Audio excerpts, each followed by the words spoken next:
bonjour à toutes et à tous. Bienvenue dans Smart Future, votre émission hebdomadaire sur les entreprises qui innovent. Ici, on dévoile les inventions qui préparent le monde de demain. Voici le sommaire. Quelle part l'intelligence artificielle prendra dans le processus de recrutement? Le métier de DRH sera-t-il profondément bouleversé? Réponse juste après ces titres. Comment l'industrie du voyage peut-elle rebondir après la crise mondiale historique qu'elle vient de vivre? Ce sera le thème de Smart Money tout à l'heure. Dans Smart Connect, on s'interroge sur les dernières nouveautés en matière de e-commerce avec l'exemple de Perfmaker. C'est une solution pour comprendre et influencer le comportement des visiteurs des sites internet et les transformer en clients. Et puis dans la seconde partie de l'émission, on va faire le point sur l'avenir des voitures, des véhicules autonomes. Deviendront-ils vraiment des produits grand public? Mais d'abord, on voit tout ce que l'intelligence artificielle apporte au métier du recrutement. Bienvenue dans le futur.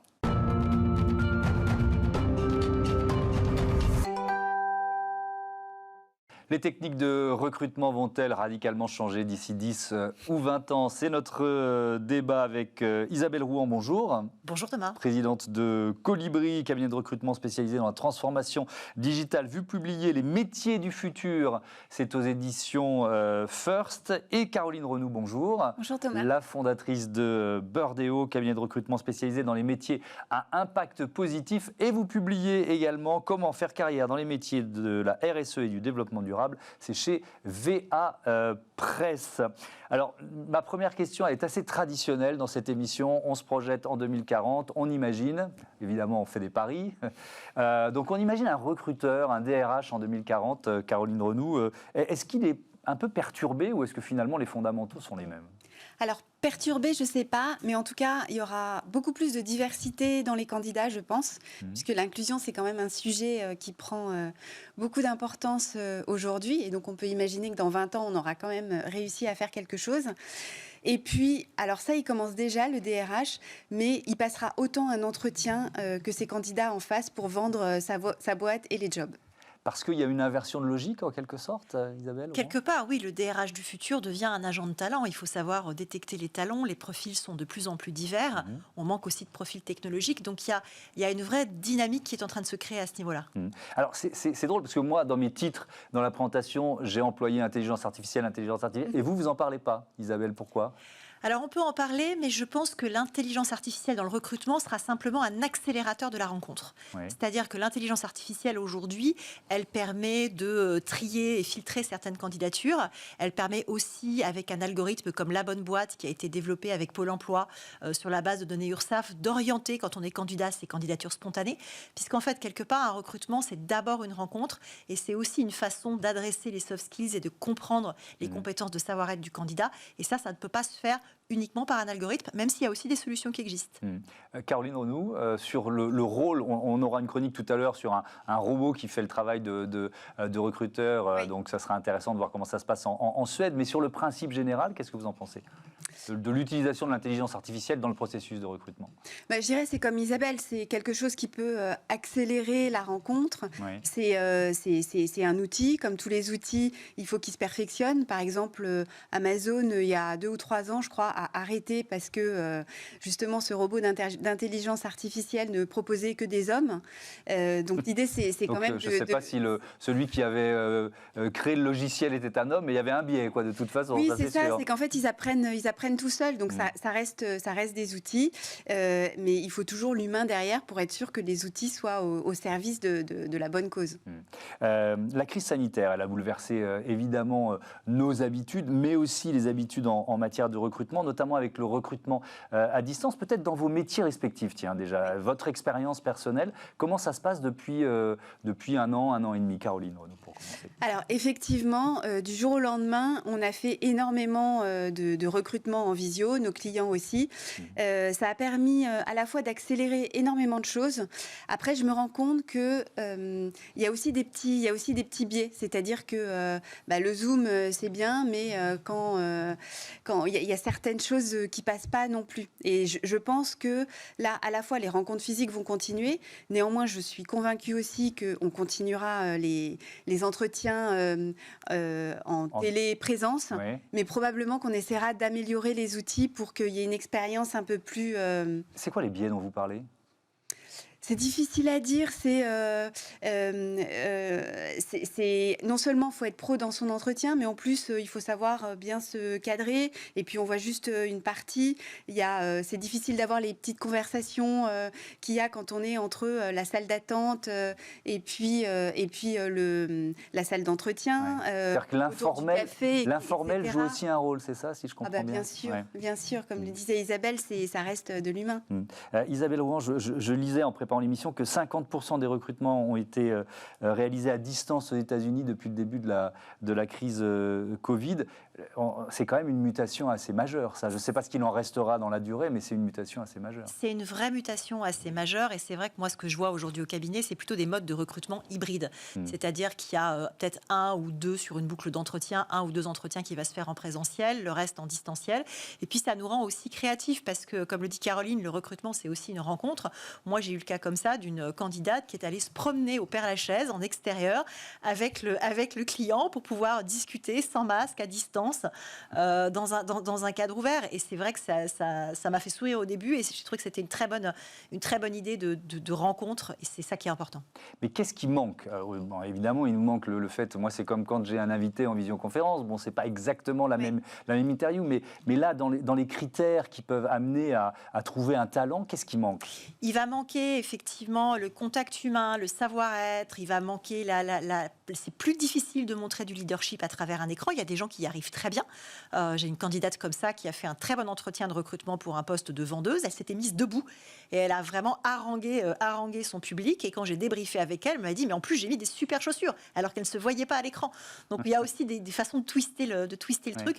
Mais ça, c'est difficile à faire passer. Il y a très peu de gens qui y arrivent. Et c'est ça qui manque, cet informel et ce leadership. Alors, autre chiffre, selon les Échos, 95% des visiteurs des sites carrières des entreprises les quittent sans candidater. Isabelle Rouan, alors là, je vous pose la question à vous, parce que ça suppose que les boîtes, elles reconfigurent leur site, les pages carrières, c'est encore un peu vieillot. Comment vous l'expliquez, ça ? Alors, le sujet, c'est qu'aujourd'hui, il y a quand même beaucoup de choses qui se passent sur LinkedIn et que sur les autres sites, que ce soit les pages carrières d'une entreprise, les candidatures directes sur les autres sites, il y a quand même beaucoup moins de volume. Néanmoins, quand on candidate en un seul clic sur un réseau, c'est des candidatures qui sont très peu engageantes et avec des candidats qui sont très peu engagés. D'où l'intérêt d'avoir une chasse par approche directe. Donc, en fait, quand on laisse en un clic son profil, dans 50 à 70% des cas, on a des profils qui sont hors sujet par rapport au brief et par rapport au poste. Caroline Renoux, c'est quand une entreprise affiche, par exemple, des résultats, une politique RSE et des résultats, surtout RSE probants, est-ce que ça change la donne ? Est-ce que ce chiffre-là de 95%, il ne serait pas forcément le même ? C'est sûr qu'aujourd'hui, pour les candidats, ça reste un sujet majeur et de plus en plus, et ça fait partie de la marque employeur, la politique RSE de l'entreprise. Après, il ne suffit pas de l'afficher. Il faut aussi être capable de démontrer derrière. Il faut des preuves. Et puis surtout avoir beaucoup d'authenticité, parce qu'une entreprise qui fait tout parfaitement, c'est impossible. Donc, autant être authentique, dire ce qu'on fait bien et puis dire aussi ce qu'on pourrait améliorer. Et ça, c'est extrêmement rassurant pour les candidats aussi.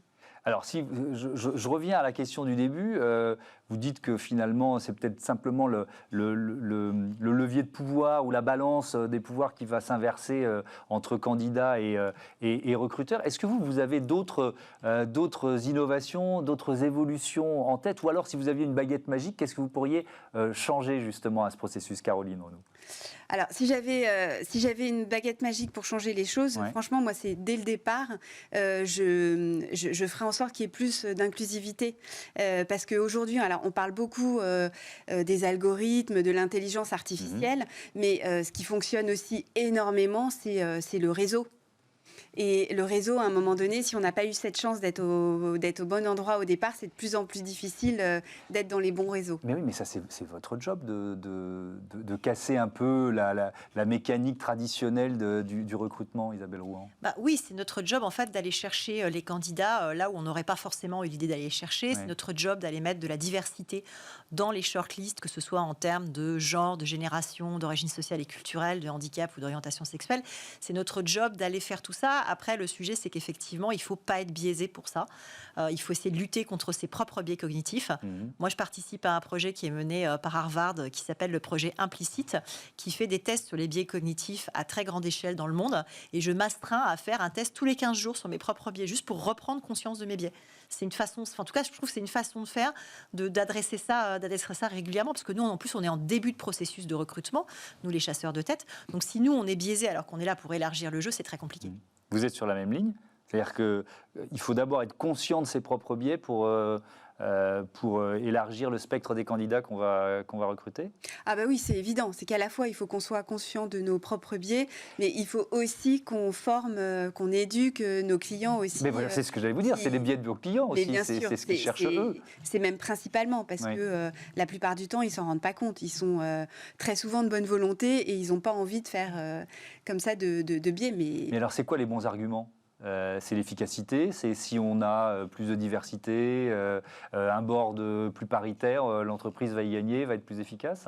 Ça, je pense qu'ils le savent. Oui.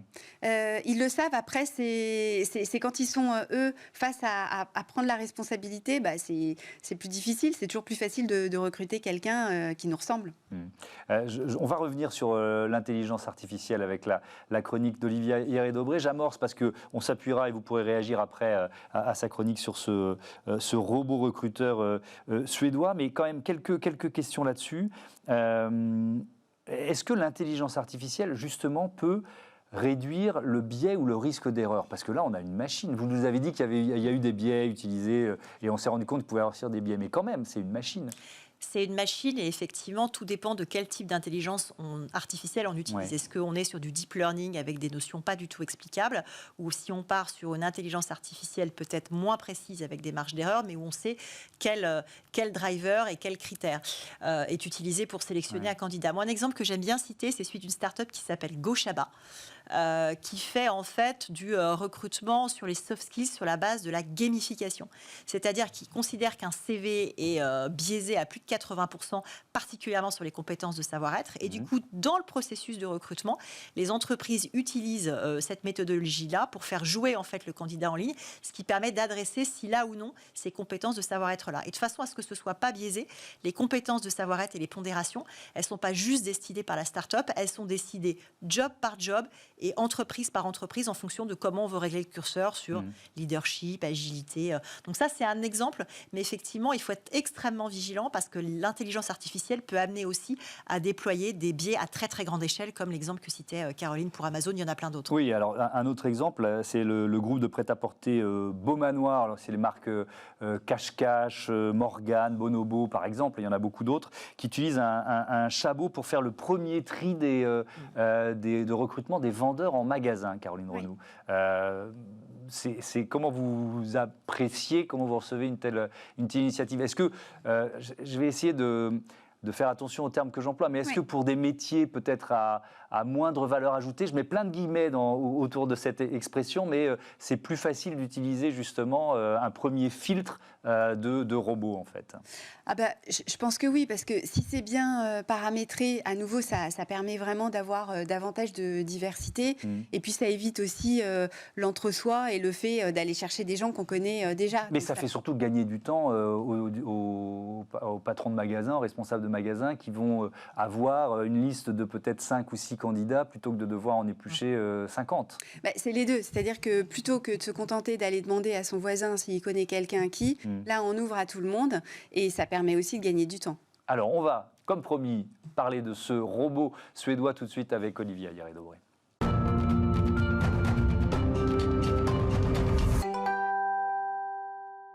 Horizon 2040, c'est la chronique d'Olivia Hieré-Dobré. Bonjour Olivia. Bonjour Thomas. Alors on va revenir sur certains des thèmes qu'on a abordés, donc avec ce robot, cabinet de recrutement suédois qui, la promesse en tout cas, c'est il interroge le candidat sans subjectivité. Oui Thomas, un robot recruteur, il s'appelle Tengay Unbiased, pour Tengay sans biais. En effet, il est conçu pour aider les RH à effectuer une première sélection des candidats basée uniquement sur leurs aptitudes et leurs compétences, ceci pour éviter tout biais inconscient de la part des recruteurs. Alors comment ça se passe? Pendant l'entretien, le robot Tenguei est placé sur une table directement en face du candidat, on le voit à l'image. Il a un visage translucide, l'air avenant et mesure 41 cm. Il contient une caméra et un micro, car il s'exprime. Et une fois qu'il a expliqué le processus au candidat, l'entretien peut commencer. Les mêmes questions sont posées de la même manière à chaque candidat et dans le même ordre pour garantir un entretien équitable pour tous. Et alors, avec quel type de questions?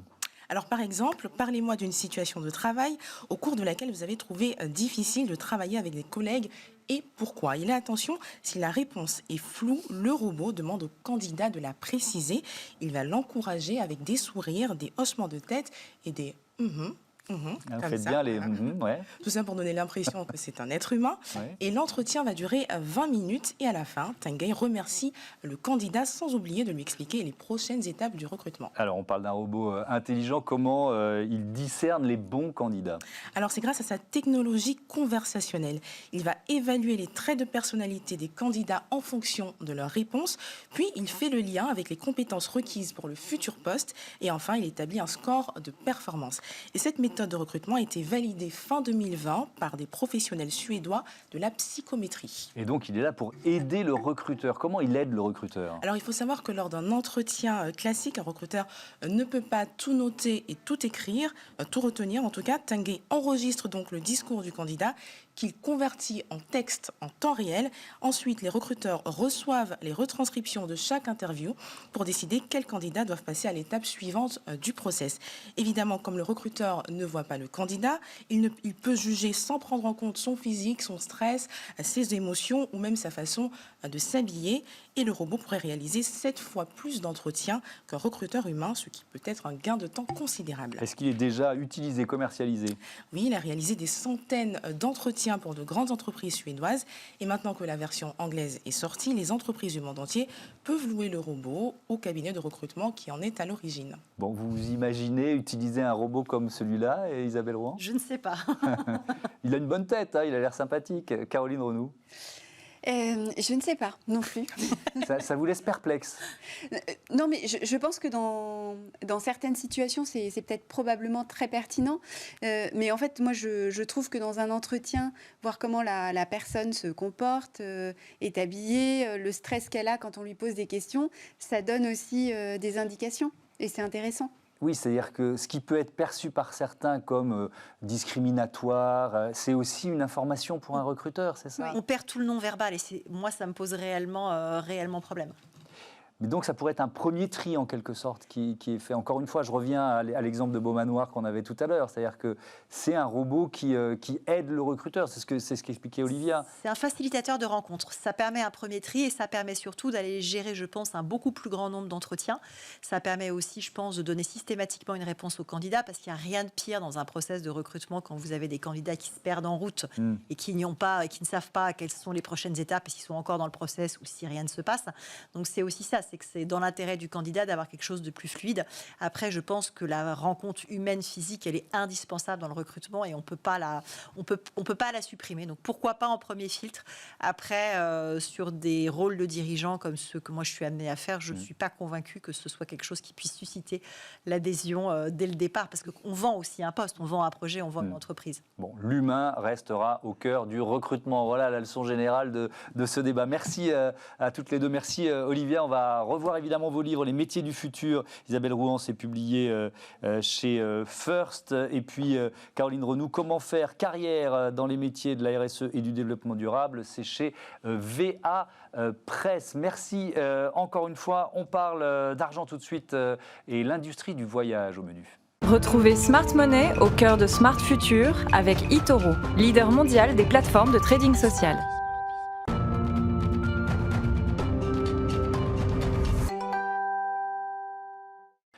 Smart Money, notre chronique sur les placements d'avenir et les monnaies du futur, avec aujourd'hui David Derry. Bonjour David. Bonjour. Tout va bien, analyste de marché chez eToro. On parle du secteur, du voyage, secteur en souffrance depuis mars 2020, l'industrie du voyage. Donc oui, comme vous le disiez, c'est un secteur qui a beaucoup souffert. Depuis maintenant plus d'1 an, on est confiné. Et on est en train de voir petit à petit la fin quand même de ce confinement, avec les mesures de confinement qui commencent à être levées, notamment en France. En bourse aussi, ce qui est intéressant de constater, c'est qu'on est en train de voir depuis ces dernières semaines une rotation sectorielle. Donc toute l'année dernière, les investisseurs ont favorisé les entreprises tech, donc comme Google ou Microsoft. Et depuis peu, on voit qu'aujourd'hui, c'est en train de se retourner vers des actions qu'ils avaient délaissées, donc comme les secteurs du transport ou du tourisme. Ouais, et c'est aussi pour ça qu'on en parle aujourd'hui. Alors on en est où il en est où le marché après cette grosse année de crise? Alors c'est un marché qui a énormément souffert en 2020, par exemple, pour vous donner une ordre d'idée. En 2019, le marché des voyages et des tourismes, ça représentait 2000 milliards de dollars. Et on a perdu jusqu'à 70% dans l'année de 2019 à 2020. Parce que, par exemple, en Europe, le marché du tourisme, il représentait plus que 600 milliards, 619 milliards exactement en 2020. Donc c'était une baisse de 70%. Oui. Et si on compte les touristes aussi, c'est un bon indicateur. Exactement. Les tourismes, par exemple, en Europe, ils ont chuté de 64%. Et l'Office mondial du tourisme avait estimé qu'en janvier, justement, en janvier 2021, donc au début de l'année, le nombre des arrivées de touristes internationaux avait chuté de 87%. Donc c'est quand même assez énorme. Et puis c'est un marché qui a beaucoup souffert. Il y a 3,6 millions de personnes en Europe qui ont perdu leur travail. Donc c'est à peu près 10% de la masse salariale. Alors si les investisseurs commencent à revenir vers ce secteur, c'est vers quels grands acteurs, de quels acteurs du marché on parle? Ce qui est intéressant, c'est que le marché du transport et du tourisme, c'est quand même un marché assez large. Donc il y a plusieurs sous-secteurs en fait à l'intérieur de ce marché. Donc le premier, pour ceux qui souhaitent investir, c'est d'investir dans l'industrie des transports. Donc on va investir dans des compagnies ou des constructeurs aériens comme Air France ou comme Boeing, ou même dans des sociétés qui vont permettre la location de voitures ou la location de chauffeurs avec Uber ou Lyft. Le deuxième grande thématique pour ceux qui souhaitent investir dans l'industrie du tourisme et des voyages, c'est d'investir directement dans les sociétés qui travaillent dans l'hébergement. Donc là, on va bien évidemment avoir les sociétés et les grands groupes hôteliers, donc Marriott, Accor en France, mais on va avoir aussi des startups, des entreprises comme Airbnb ou toutes les plateformes Internet qui permettent de la location justement de chambres ou de chambres d'hôtel ou d'appartements. Et donc là, on va avoir des sociétés comme Expedia ou comme Booking. Donc transport, hébergement, qu'est-ce qu'il y a d'autre comme Le troisième, c'est le divertissement. Donc là, on va investir dans des sociétés comme Disney, avec les parcs d'attractions, ou comme Six Flags aux États-Unis. Et puis enfin, on constate qu'il y a beaucoup d'investisseurs qui investissent dans cette industrie-là en diversifiant. Et donc pour diversifier, ils vont aller dans des industries qui sont liées avec l'industrie du tourisme et du voyage, mais qui ne représentent pas vraiment le corps du métier. Donc là, par exemple, on peut penser à la finance, donc investir dans des compagnies d'assurance, comme AXA, par exemple, pour notamment tout ce qui est assurance voyage, ou dans des sociétés de cartes comme Mastercard ou Visa, avec tout ce qui est miles lorsqu'on voyage. Bon, et les avis sont un peu partagés, mais il y a beaucoup d'experts qui pensent que le marché ne reviendra à son niveau de 2019 qu'en 2024. Donc ça donne une perspective, évidemment. Avec quel défi à relever pour ce secteur ? Justement, on parlait de confinement et de mesures sanitaires. Donc, le premier défi quand l'économie va rouvrir, ce sera le passeport vaccinal. Ça commence à être une réalité. Il y a des pays comme Israël qui l'ont déjà mis en place. Et donc, c'est vraiment pour le moment le premier défi qui va arriver à la sortie de ce confinement.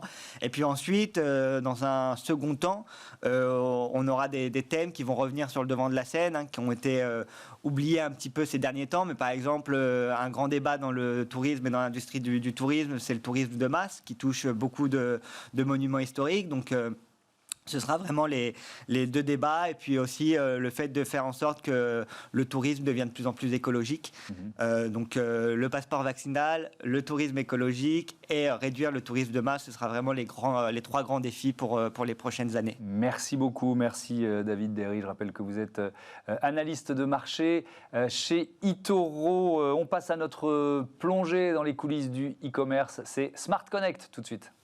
Retrouvez Smart Connect au cœur de Smart Future en partenariat avec Cdiscount.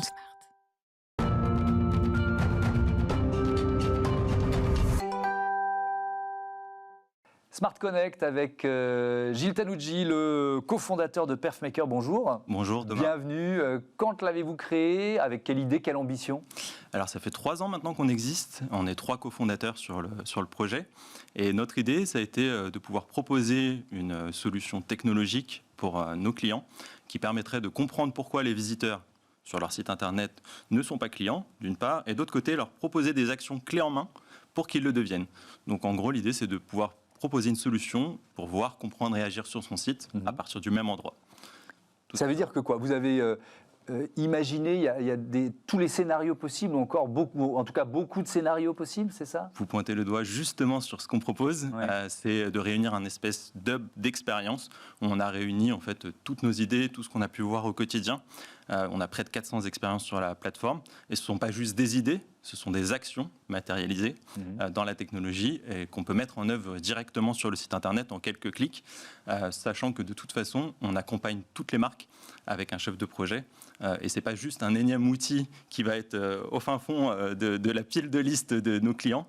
Aujourd'hui, en fait, on a à la fois le cockpit et le copilote. Alors justement, comment ça marche? Peut-être déjà quelle technologie vous utilisez pour offrir un service aussi un peu tout en un et puis surtout sur la durée de l'expérience, quoi. Bien sûr.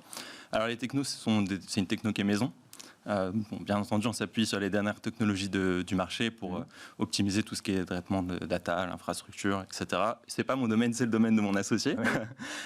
Et concrètement, en fait, nos clients ont accès en fait à un panneau, un back-office, si je peux me permettre l'anglais, dans lequel en fait, ils vont avoir accès à toutes les métriques de leur site internet, ce qu'on appelle des métriques standards, donc combien de personnes viennent, sur quelle page ils arrivent, sur quelle page ils s'arrêtent, sur quelle page ils repartent rapidement, tout un tas d'indices pour comprendre en fait, ce qui se passe sur leur site internet. Et d'autre part, en fait, ils ont accès en fait, nos campagnes, donc nos actions, ils ont accès à toutes les métriques et les résultats de ces actions. D'accord. Et allez-y, continuez. Et en fait, notre objectif assumé, c'est de faire du clé en main. Donc, c'est vraiment de minimiser les connaissances et les ressources. Comment ça marche? Ça veut dire quoi? Que le client, il pilote un peu en temps réel? C'est-à-dire il voit vraiment en temps réel ce qui se passe sur son site? Tout à fait. Alors après, on a des sites de plus ou moins d'envergure. Donc, s'il y a pas forcément beaucoup de visiteurs en temps réel, il ne va pas pouvoir voir grand-chose en temps réel, mais il peut étudier aussi a posteriori.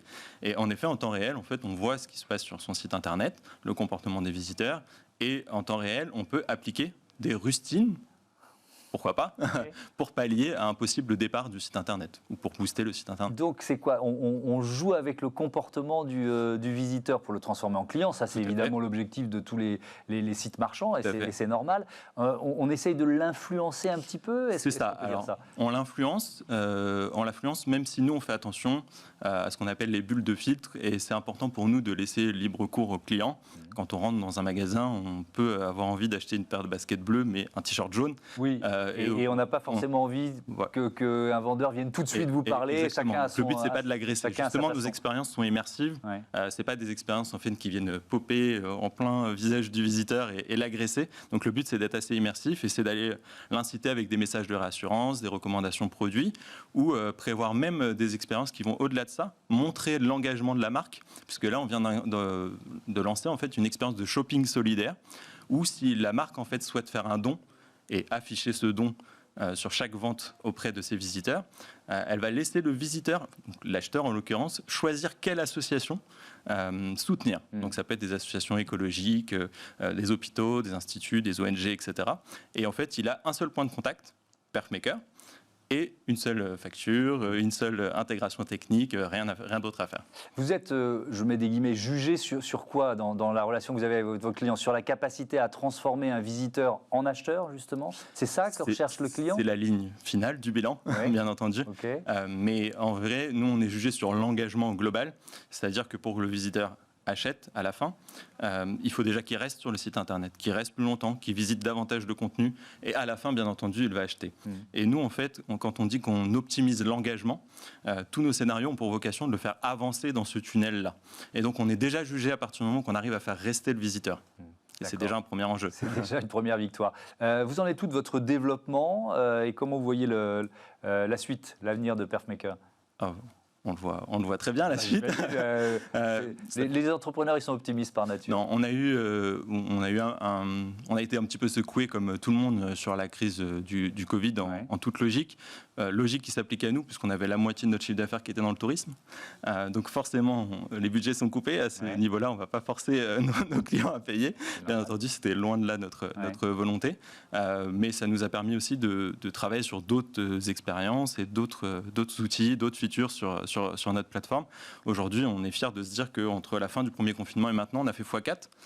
En espérant qu'il n'y ait pas d'autres confinements, on espère quand même faire x4 en aussi peu de temps. Et on espère tous en sortir, effectivement. Merci beaucoup. Merci Gilles Tanouji. Bon vent à Perfmaker. Voilà, on marque une pause, quelques réclames de mai 2021 et puis on se retrouve juste après pour parler des véhicules autonomes. On va chercher des voitures autonomes sur des parkings grand public en 2040 et c'est peut-être pas si sûr qu'on en trouve beaucoup.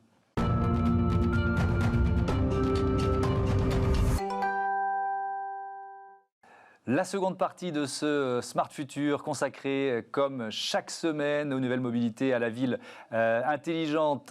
Justement, tout à l'heure, dans Smart Move, vous allez découvrir Mobility. C'est une application tout en un pour les entreprises ou comment faciliter les déplacements des collaborateurs tout en générant des économies. Mais d'abord, notre débat, c'est Smart City. On fait le point sur le marché des voitures autonomes pour le grand public avec deux questions. C'est pour quand et c'est pour qui? Réinventons la mobilité de demain dans Smart City avec SEAT. Smart City, donc, pour découvrir les dernières innovations et l'avenir des véhicules autonomes. J'accueille Étienne Hermite, bonjour. Bonjour. Bienvenue, vous êtes le président du directoire de Navia, c'est l'un des leaders mondiaux des systèmes d'autopilotage. Et puis avec nous en visioconférence, Vincent Talon, qui est le cofondateur de TwinSeal. Bonjour, est-ce que vous m'entendez bien? Oui, bonjour. Ah, tiens, je commence avec vous. Vous êtes à l'extérieur. Vous êtes où en ce moment là? Alors aujourd'hui, on est en train d'installer des nouveaux robots sur un site, un campus de recherche de EDF. C'est des robots de logistique pour transporter des colis depuis en fait la zone de logistique à l'entrée du site pour les dispatcher. Tous ces colis sur les différents bureaux, les différents immeubles sur le campus de recherche, qui est un grand campus d'une 50aine d'hectares. Voilà, donc des véhicules autonomes, des robots autonomes, des navettes autonomes. Évidemment, ça roule déjà, Étienne Hermite. Où est-ce qu'elles roulent, vos navettes, avec des passagers en plus? Là, on est dans cette offre-là. Oui, alors nous, on conduit des expérimentations en conditions réelles, donc avec des vrais gens dedans, dans des vrais endroits. On le fait dans 23 pays dans le monde. On a déployé plus de 180 navettes depuis le début de l'existence de Navia. Ouais. Et on le fait dans des sites privés, fermés ou des sites ouverts. Quel type de site? Donc les sites fermés, ça va être des hôpitaux, ça va être des grandes usines, ça va être des campus. Et puis les sites ouverts, ça va être tout simplement la voie publique, mais dans des zones bien précises, par exemple pour faire le dernier kilomètre entre le bout de la ligne de tramway et une zone d'emploi. Donc c'est beaucoup utilisé pour faire le premier et le dernier kilomètre, qui est un des usages très importants de la navette autonome dans le futur. Voilà, donc on a déployé un peu plus de 180 véhicules dans 23 pays, dans différents types d'environnements. Mais alors pourquoi vous dites c'est encore une expérimentation? Oui, ce sont des expérimentations. Parce qu'il y a dans la navette un safety driver qui est là pour appuyer sur le bouton d'arrêt d'urgence au cas où la technologie viendrait à ne pas fonctionner correctement. Ouais. Et donc, c'est pour ça que ce sont des expérimentations. Et ce sur quoi nous travaillons, c'est d'être en mesure de retirer le safety driver. Oui, parce que c'est quand même l'objectif de la navette ou du véhicule autonome. C'est absolument le but. On a commencé à le faire pour la toute première fois l'année dernière à Châteauroux sur le Centre national de tir sportif, qui est un site donc fermé, qui est un peu le Marcoussis ou le Clairefontaine du tir sportif. Okay. Et donc on l'a fait dans un contexte dans un environnement très protégé. avec Keolis, qui est l'opérateur de transport de ce site, et on vise à continuer de faire progresser la technologie pour avoir un niveau de confort suffisant sur le fait que on va pouvoir le déployer dans des conditions de sécurité, de performance suffisants et qui ait un intérêt commercial pour les utilisateurs. Et voilà, donc on est sur ce chemin-là. Et on va parler évidemment ensemble à la fois de ce qui peut booster, accélérer le développement des navettes, des véhicules autonomes, et puis aussi il y a des freins psychologiques. Enfin bon, on doit souvent vous poser ces questions-là. Je me tourne vers vous, Vincent Talon. Vous parlez de cobots, de robots collaboratifs à propos de vos Twin Seal. Pourquoi vous employez ce terme ? De logistique, en fait, ont deux principaux modes de fonctionnement. Le premier, c'est un mode dit follow me ou collaboratif. Dans ce cas-là, le robot suit un maître et transporte ses charges lourdes. Ou le second mode, qui fonctionne exactement comme les Navia, où le robot va se déplacer dans un environnement connu, sur des routes virtuelles, de façon complètement autonome, en se stoppant s'il rencontre un obstacle ou en l'évitant. Et comme pour Navia, on va faire tourner nos robots ou sur des sites fermés, comme là avec EDF, ou en ville. Et la ville, nous, c'est plutôt les centres historiques de ville, les zones à circulation restreinte, les zones à faible émission, là où c'est interdit de rentrer avec des véhicules, et nos robots sont là pour transporter de la marchandise dans ces cœurs historiques de ville.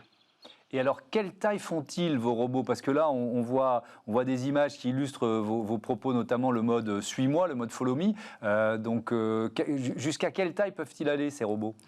Alors, pour la gamme ville, on a trois types de robots. Les petits qui sont appelés les CTS, qui vont pouvoir porter une cinquantaine de kilos.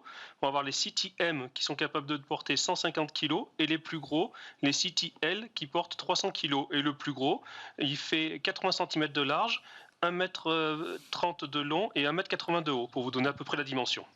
Alors, il y a plein de thèmes qu'on peut aborder.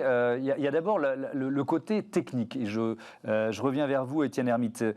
Aujourd'hui, est-ce que ces navettes autonomes, elles ont besoin de faire toujours le même trajet ? Est-ce que je me fais bien comprendre ? Alors, les nôtres visent le niveau 4 de l'autonomie. Oui. Il y a 5 niveaux d'autonomie, de 0 à 5, il y en a 6. 0, c'est aucune autonomie. Et 5, c'est l'autonomie complète. C'est-à-dire, la technologie est capable de remplacer le conducteur humain dans toutes les situations. Sur n'importe quelle route, dans toutes les situations. Exactement. D'accord. Et donc, c'est... peut-être un jour la voiture qui vous conduira de chez vous, de votre domicile à votre travail, porte à porte, ou de votre domicile à votre lieu de villégiature, sans que vous n'ayez rien à faire. Nous visons le niveau juste en dessous, qui est le niveau 4, c'est-à-dire l'autonomie complète, mais dans certains cas. Et donc, c'est certains cas de vitesse, certains cas de type de trajet, certains cas de complexité d'environnement, certains cas de météo, etc., etc. Et donc notre technologie permet de circuler en autonomie complète sur des trajets que nous avons définis à l'avance. D'accord. Un peu comme un bus, en quelque sorte. Donc trajet prédéfini, quelle vitesse ?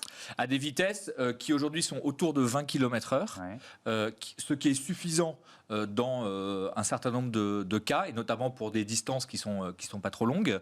Mais on a quand même vocation à augmenter la vitesse, mais notre priorité, c'est, comme je le disais tout à l'heure, d'enlever le safety driver pour être capable de pouvoir rendre le service en autonomie complète. Alors, le frein psychologique, forcément, vous devez travailler dessus, des passagers qui hésitent à entrer dans un véhicule autonome sans safety driver. Oui. Le frein psychologique n'est pas... c'est pas un vrai frein. N'est pas le challenge principal. Parce que il peut y avoir une appréhension, mais on a des centaines de milliers de gens qui sont rentrés, de vrais gens, qui sont rentrés dans nos navettes. Ça n'a jamais été un problème. Et en fait, au bout de quelques secondes, quelques minutes, les gens font comme si c'était normal. Donc, et puis ils font de l'évangélisation derrière, parce qu'ils ont fait un trajet en navette autonome et ils peuvent dire autour d'eux, ça marche bien et il n'y a pas eu de souci. Absolument. À la limite, l'évangélisation, c'est pour ceux qui ne sont pas dans la navette, les piétons, qui eux ont plutôt envie de se mettre devant la navette pour voir si effectivement elle s'arrête toute seule. Ils vous testent ? Absolument. Donc oui, on a eu une expérience pendant 2 ans à la Défense, sur la dalle de la Défense, qui est une zone piétonne, et le principal problème que nous avons rencontré, c'est que les piétons se mettaient devant la navette pour la faire s'arrêter. Oui. Vincent Talon, donc vous nous l'avez expliqué, certains de vos robots vont ou peuvent aller dans des centres-villes interdits aux véhicules thermiques. Là aussi, le regard des autres, le regard des passagers, des piétons, alors pas des passagers, mais des piétons, comment ça se déroule ? Alors pour nous, c'est un grand challenge, cette question d'acceptabilité. On y travaille de deux façons différentes en fait. La première, c'est rendre nos robots les plus empathiques possibles en leur donnant des designs qui rappellent des choses, qui rappellent une histoire de la logistique. Nos derniers robots ont des têtes qui ressemblent beaucoup à des vieux véhicules de logistique dans l'imaginaire collectif. Et de l'autre côté, on essaye de leur apporter de la robotique sociale dessus. C'est pour ça qu'ils sont équipés avec des yeux, avec un système son, donc des haut-parleurs et des microphones qui leur permettent d'interagir avec les gens qui sont autour pour montrer que c'est des petites bébêtes qui sont gentilles, qui sont là pour rendre service, pour apporter un service aux gens. Et c'est vraiment des petits objets, des machines qui sont là pour seconder les humains. C'est vraiment notre leitmotiv. Alors, on va élargir un peu maintenant le débat, parce que la question centrale, c'est les voitures autonomes grand public. C'est pour quand ? Et j'aimerais vous entendre tous les deux sur cette question. Comment vous l'imaginez, ça ? Parce que la technologie, aujourd'hui, elle le permet. Oui et non. C'est-à-dire que les briques de la technologie sont là, elles existent. C'est-à-dire à la fois les systèmes de perception, les radars, les lidars, etc., les caméras, les systèmes de calcul existent, l'intelligence artificielle aide énormément. Donc toutes les briques existent, mais il y a au moins deux sujets. Il y a un premier sujet qui est de les assembler et de faire en sorte de construire un système qui fonctionne avec un niveau de sûreté et de sécurité extrêmement important. C'est-à-dire qu'il faut que le système ne défaille jamais. Donc ça, c'est le premier défi. Et le deuxième défi, c'est celui du coût. C'est-à-dire qu'aujourd'hui, assembler toutes ces technologies coûte cher et rajouterait dans un véhicule individuel plusieurs dizaines de milliers d'euros de coûts de composants. Et donc, il n'y a pas forcément de modèle économique. D'accord. Donc, ça veut dire que vous imaginez, parce que tout à l'heure, dans les titres, je disais, on va chercher des voitures grand public autonomes sur les parkings de 2040. Il y en aura ou il n'y en aura pas ? 2040, c'est assez loin. Oui, c'est dans 20 ans. C'est difficile de prédire à 20 ans. Ce qui est certain, c'est que... Peut-être pas pour tous les trajets et sur toutes les routes, quoi. Alors, ce qui est certain, c'est que par rapport à il y a 5 ans ou 7 ans, et notamment aux États-Unis, on voyait vraiment la voiture autonome individuelle, autonomie niveau 5, aller faire du porte-à-porte. Aujourd'hui, ça n'est plus le cas. Ça n'est plus le cas. Et aujourd'hui, il y a une forme de consensus pour dire, en fait, l'autonomie, elle va arriver de façon graduelle. Et on va commencer par des trajets simples et on va les complexifier. Et il y a un deuxième consensus qui est en train d'apparaître, c'est que ça va quand même plutôt adresser, au moins au début, des usages collectifs, des transports collectifs, parce que le modèle économique et l'utilité sociale va être plus forte. Vincent Talon, vous l'imaginez disponible à quelle échéance, la voiture autonome grand public, Alors, nous, chez TwinsWheel, notre parti pris, c'est quand même plutôt du véhicule partagé que du véhicule individuel. Pour nous, un véhicule autonome, c'est un véhicule électrique partagé, mis à disposition de tout le monde. C'est pour ça que nos robots, aujourd'hui, en fait, on va avoir des bases mobiles qui embarquent toute l'intelligence et les caisses qui sont complètement amovibles et interchangeables, de façon à ce que le matin, elles permettent de transporter des colis, à midi, c'est des sandwichs, le soir, c'est du matériel pour l'artisan pour le lendemain matin, etc. De façon à ce que la base mobile qui coûte cher soit partagée et rentabilisée avec un usage quasi 24 heures sur 7, mais on continue à rendre le service de mobilité qui est nécessaire à tous tous les métiers qui interviennent en ville avec ce type de véhicule, de façon à le rendre le plus abordable possible et réduire au maximum son empreinte écologique, aussi bien en utilisation grâce à l'énergie électrique, mais aussi à sa fabrication avec une production 100% locale. Tous nos robots sont produits à Cahors avec des fournisseurs à maximum 400 km de Cahors. C'est vraiment l'analyse du cycle de vie complète qui est vraiment attendue par les métropoles et par les citoyens de ces grandes métropoles. Toujours avec vous, Vincent Talon, est-ce que la question de l'assurance n'est pas un frein au développement de la voiture autonome grand public? Qui est responsable en cas d'accident? Alors, tout à l'heure, côté Navia, on expliquait que c'était des véhicules qui étaient visés niveau 4. Nous, nos robots, en fait, il n'y a personne dedans parce qu'ils sont trop petits, en fait, quand je vous décris la taille. Donc, on est déjà, dès le début, on est niveau 4. Alors, on a le safety driver qui est juste à côté aujourd'hui, qui doit être à moins de 10 mètres. Le but du jeu, c'est de le mettre à 1000 km, puis de mettre un safety driver pour 3, 4, 10 robots. La responsabilité, tant qu'il y a le safety driver, c'est clairement le safety driver qui a la responsabilité en cas d'incident. Mais pardon, je vous interromps parce que j'essaye d'élargir au-delà de ce que vous produisez aujourd'hui sur la thématique de la voiture autonome grand public. Est-ce que moi, dans 5 ans, je vais pouvoir ne plus jamais mettre les mains sur le volant entre ma maison et mon bureau, ou alors pour partir en vacances et faire 500 km? Est-ce que dans ce cas-là, Vincent Talon, la question de l'assurance, pour vous, elle vous semble cruciale? Non, pour nous, les questions d'assurance, c'est plutôt secondaire. En fait, c'est comme disent les généraux, c'est l'intendance qui suivra bien. En fait, c'est des faux problèmes qui intéressent des gens, mais c'est des faux problèmes. Et vous, pour aller de votre maison à votre bureau, vous emprunterez des Navia pour y aller. Pourquoi pas, effectivement. La question de l'assurance, c'est souvent pensé. On va passer d'un système où le permis de conduire était donné à un être humain, qui a la responsabilité du véhicule qu'il conduit et des passagers qu'il transporte. On va transférer cette responsabilité, ce permis de conduire, d'un homme à un système. Et donc c'est le système qui va avoir un permis de conduire. Tous les pays sont en train de réfléchir à l'évolution de la réglementation. Il y a une convention même internationale qui s'appelle la Convention de Vienne qui dit que tout véhicule terrestre à moteur doit être conduit par quelqu'un. Et donc il faut changer cette convention.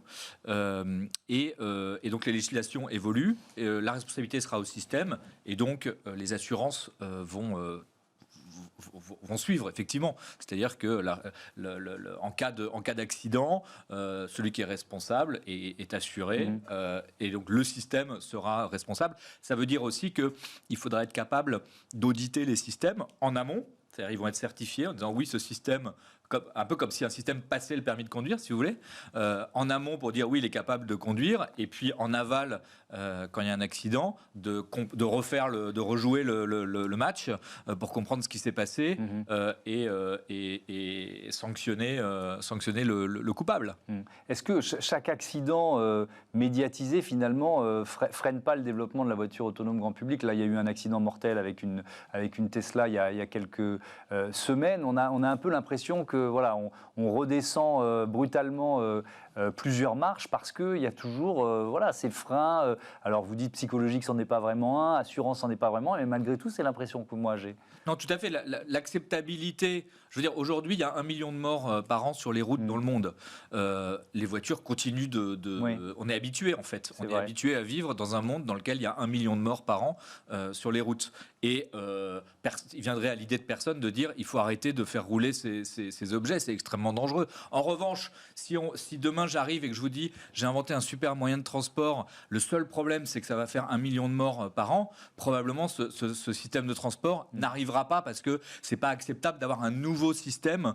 Donc c'est et donc effectivement il y a une acceptabilité du risque généré par ces systèmes-là qui est faible, d'où le besoin de démontrer de la part des gens qui travaillent là-dessus que c'est 100 fois plus sûr, 1000 fois plus sûr, 1 million de fois plus sûr que les systèmes existants où on ne fait pas attention, où on regarde son téléphone en conduisant, où on est fatigué, où on a bu, etc. Ouais. Oui, c'est ça, Vincent Talon. On pourrait même retourner l'argument et dire que la machine, elle sera toujours plus fiable que l'humain au volant d'une voiture.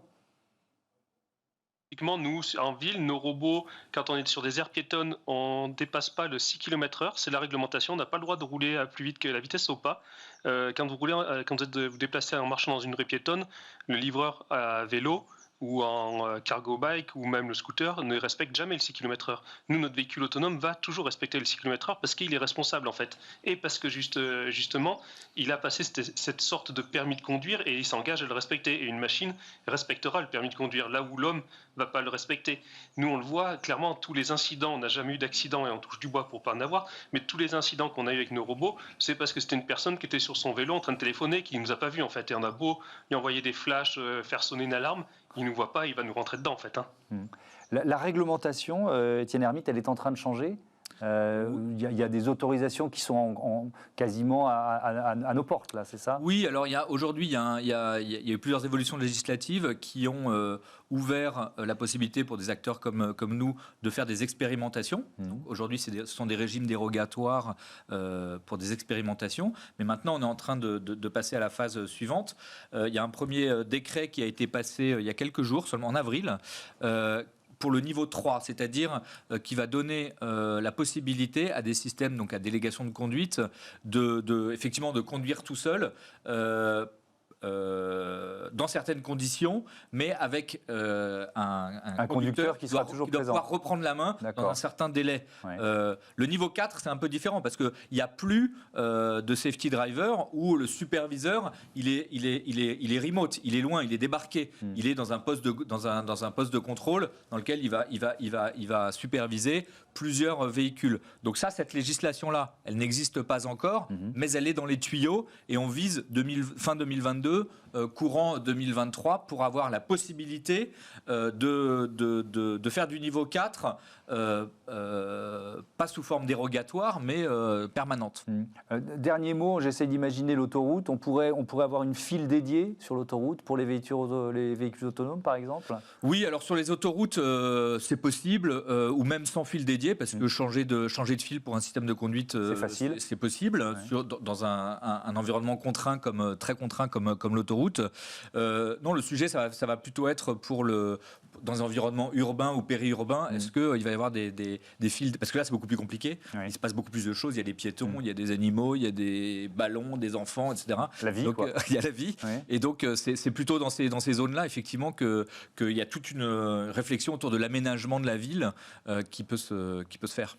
Merci beaucoup, merci à tous les deux d'être intervenus dans ce débat. À très bientôt sur Bismart. On continue d'explorer les nouvelles mobilités, évidemment, avec Smart Move.